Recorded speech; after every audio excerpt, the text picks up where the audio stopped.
छठी मैया सबका सुहाग की रक्षा करे, सबके बाल गोपाल की रक्षा करे। इसी मंगल कामना के साथ आइए सुनते हैं छठी मैया की कहानी।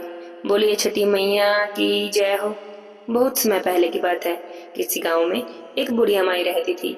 बुढ़िया माई का एक बेटा और एक बहू थी।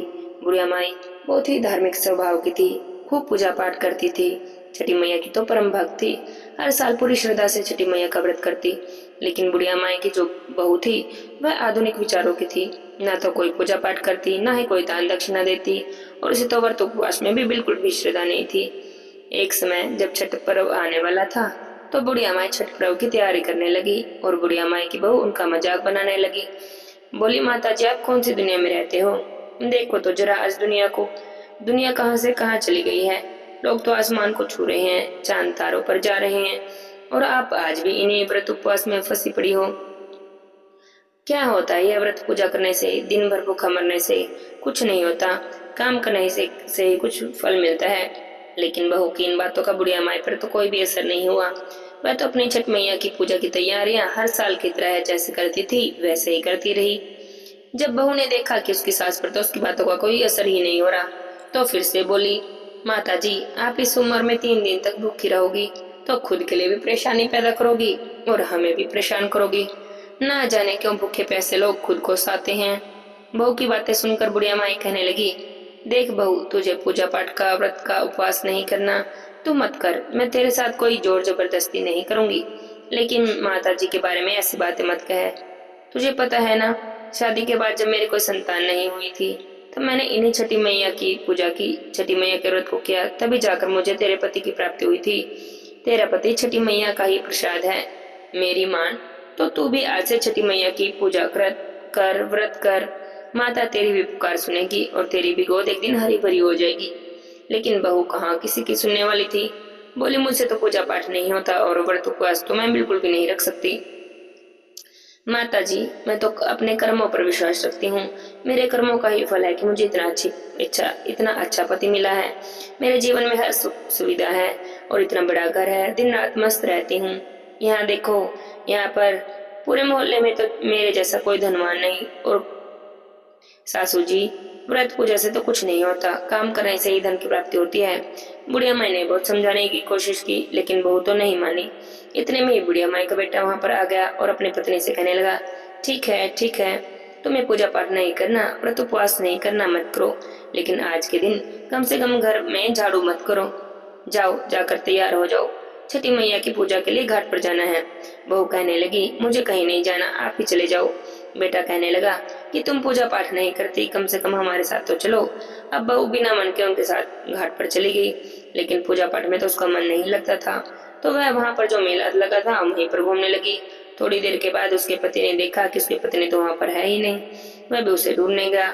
थोड़ी दूर पर उसने देखा कि वह तो गर्मा गर्म जलेबी खा रही है। उसका पति बोला, अरे तुम यहाँ तक आ ही गई हो तो कम से कम माँ के पास बैठ तो जाओ, कम से कम पूजा में तो शामिल हो सकती हो। वह बोली, मैंने तो आपसे पहले ही कहा था मैं नहीं चलती हूँ, पूजा पाठ में मेरा मन नहीं लगता। अब मैं आपके साथ आ गई हूँ तो मुझे मेरा मेला घूमने दीजिए और यह पूजा पाठ आप ही लोग अपनी माँ के साथ कीजिए। उसका पति वहां से चला गया। स्नान करने को जैसे ही वह नदी में उतरा तो डुबकी लगाने लगा। डुबकी लगाते लगाते डूबने लगा।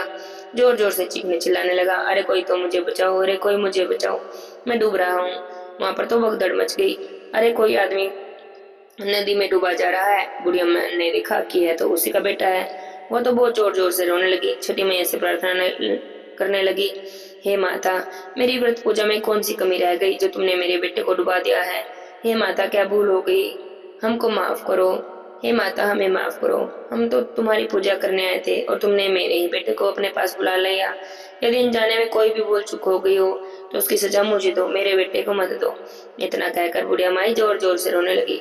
उधर भगदड़ मच गई थी। मेले में शोर मच गया कि घाट पर एक व्यक्ति नदी में डूबा जा रहा है।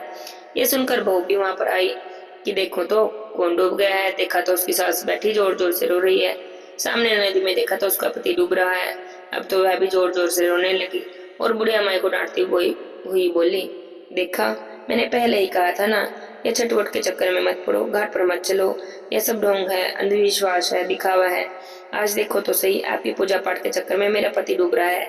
ये सब देखकर सभी लोग छठी मैया को प्रार्थना करने लगे, हे माता, इस बुढ़िया माई की पुकार सुन ले। छठी मैया तो बड़ी ही दयालु है, अपने भक्तों को कभी निराश नहीं करती।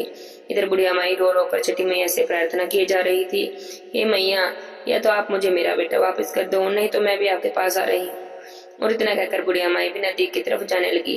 अब जैसे बुढ़िया माई नदी में कूदने ही वाली थी, तभी नदी में से लहर उठी और उसी लहर में बुढ़िया माई का बेटा बाहर आ गया।